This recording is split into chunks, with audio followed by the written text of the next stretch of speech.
The movie unfolds with a gripping scene as Paul Conroy awakens in a dim, claustrophobic enclosure, his body tightly bound and his voice muffled. A glimmer of hope flickers as he notices a lighter nearby, igniting it to reveal the bone-chilling truth: he's trapped inside a coffin. Determined to escape, Paul fights against his restraints, desperately shouting for help, only to realize that his cries are met with eerie silence. Every muscle in his body strains as he battles to pry open the coffin, but the ropes confining his hands make the task an uphill struggle. Just when despair threatens to engulf him, a glint catches Paul's eye: a solitary nail. In a stroke of sheer brilliance, he employs this unexpected tool to liberate his hands, momentarily allowing relief to wash over him. Summoning every ounce of his willpower, he throws himself at the coffin once again, but his efforts prove fruitless, pushing him to the edge of surrender. In a moment of desperation, his anguished screams echo through the void, until a faint vibration pierces the air, capturing Paul's attention. He follows the sound to its source, discovering a lifeline: a phone. A surge of hope surges through him as he grasps this newfound connection to the outside world. With trembling fingers, Paul dials the emergency helpline,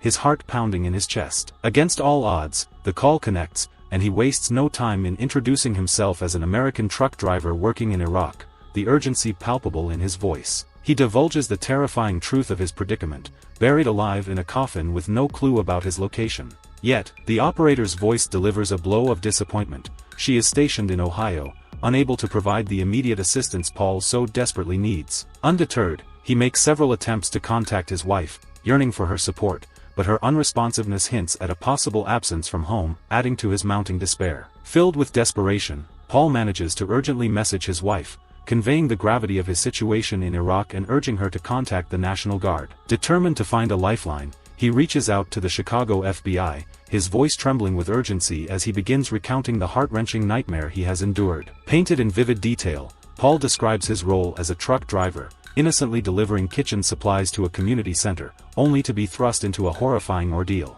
He vividly recalls the chilling moment when a group of children transformed into a menacing force, pelting him with stones. In a devastating twist, the peaceful scene shatters into chaos as a barrage of gunfire erupts, mercilessly claiming the lives of his companions. His memory fades as he succumbs to a blow to the head, only to awaken in the suffocating confines of a coffin. In a race against time, Paul pours out his tale, his voice laden with anguish. Yet, cruelly, the connection falters, leaving him in a state of panicked disarray. Waving the mobile phone desperately, he hunts for a flicker of signal, yearning to re-establish contact. Finally, a glimmer of hope emerges as the signal flickers back to life, and he dials the same number, hoping for a lifeline. Fate, however, presents a different agent on the line, demanding a security code from their previous conversation, an unfortunate detail that eluded Paul's memory. With a heavy heart, the call diverts to voicemail, drifting towards an agonizing end. The truth begins to sink in, and Paul confronts the chilling realization that his chances of survival dwindle with every passing moment. Yet, amidst the encroaching darkness, a flicker of hope rekindles within him as he recollects a missed call during his conversation with the FBI. Clutching at this fragile thread of possibility,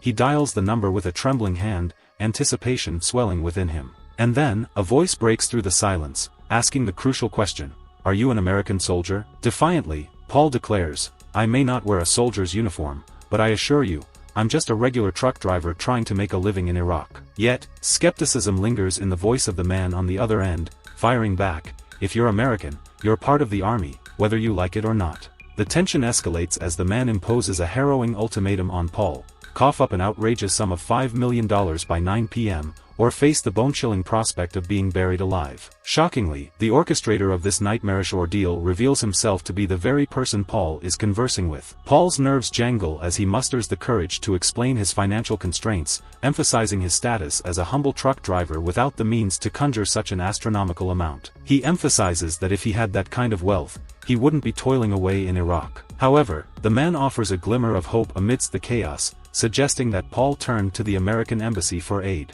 Confidently, he insists that the embassy would willingly pay $5 million to secure the release of a fellow American. With those tantalizing words, the man abruptly severs the connection, leaving Paul with a flicker of hope, though tinged with doubt about the embassy's willingness to part with such a colossal sum. Undeterred, Paul musters his strength and dials the state government, armed with the contact details provided by his sister-in-law. Desperation saturates his voice as he spills the details of his dire circumstances to the woman on the other end. Relief washes over him as he discovers that she is already aware of his plight, having received his earlier voice message in an instant. Paul lays bare the kidnapper's audacious demand for a $5 million ransom, the threat of impending doom hanging heavy in the air. Regrettably, the woman reveals that their policy forbids any negotiations or concessions with terrorists, rendering them unable to comply with the extortionist's outrageous request. The frustration within Paul intensifies, and he confronts the woman, vividly illustrating the stark contrast between her comfortable room and his impending death. With desperation in his voice, he questions the fate of his family once he's gone. Touched by his heartfelt plea,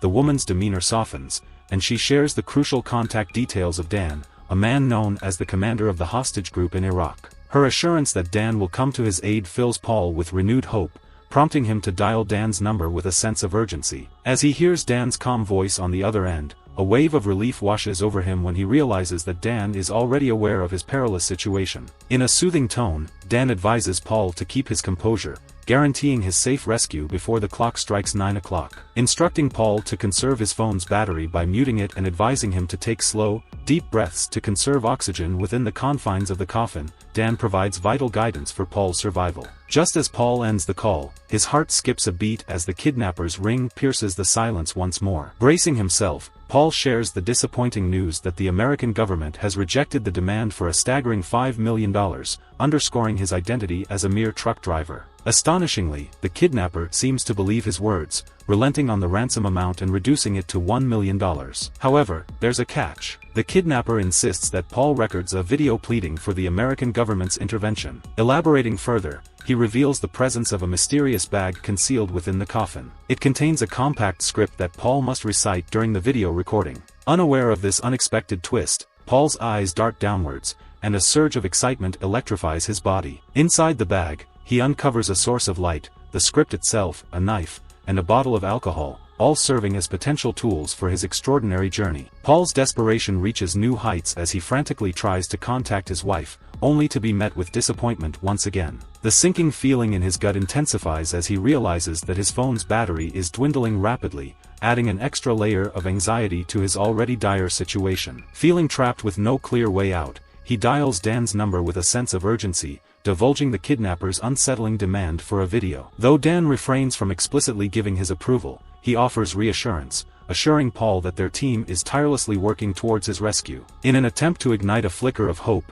Dan shares a recent success story of a young student they managed to free just weeks ago. Despite these encouraging words, Paul remains on edge, desperately seeking solace by reaching out to his mother. His heart pounding with anticipation, Paul's prayers are answered as his mother promptly answers the call. Yet, his relief turns bittersweet as he comes face to face with the heart-wrenching reality that his own mother no longer recognizes him due to her deteriorating mental condition. Undeterred by this heartbreaking obstacle, Paul summons every ounce of strength within him, pouring his emotions out to her, fully aware that this might be their final conversation. He expresses his deep love and affection, hoping that his words will etch themselves into her soul. However, amidst this emotional exchange, a chilling photo message lands in Paul's inbox, exposing the capture of his dear friend, Pamela, a former comrade from their time in Iraq. The image sends a shockwave of terror through his body as he witnesses a gun-wielding captor menacingly aiming at Pamela's vulnerable head. Fear grips him tightly, compelling him to dial the kidnapper's number without a moment's hesitation,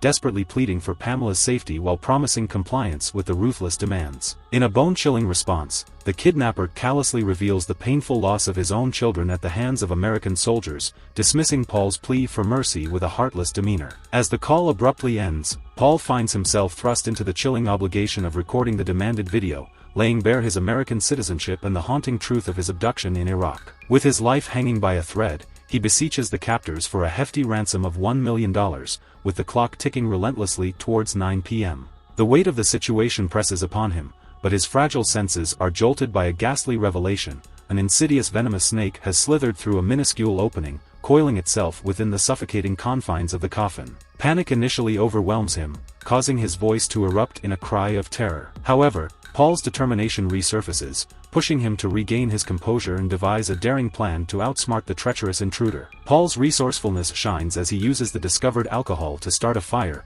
driving away the snake and securing his survival. But his relief is shattered when he receives a chilling video message. Pamela, his friend, reveals that despite both being American citizens, the government failed to help her or meet the kidnapper's demands. Paul watches in horror as Pamela is brutally shot in the head, overwhelming him with fear. Panicked, he vomits in the coffin, feeling his demise is near. In this dire moment, Dan's voice breaks the silence, delivering a message that deepens the tragedy. Dan explains that the video was a calculated move by the kidnappers to pressure the US government. Paul learns the distressing video has amassed 47,000 views on YouTube, exposing his plight to a wide audience. Amidst their conversation, distant prayers from a nearby mosque offer a glimmer of hope. Paul shares this with Dan, who reassures him that rescue is close. Suddenly, a thunderous explosion cracks the coffin open, flooding it with sand. Paul desperately uses his clothes to block the sand, but another call interrupts, the news of a daring attack that may have eliminated the kidnapper. Yet, the relentless sand continues, eroding Paul's hope. With his spirit on the brink,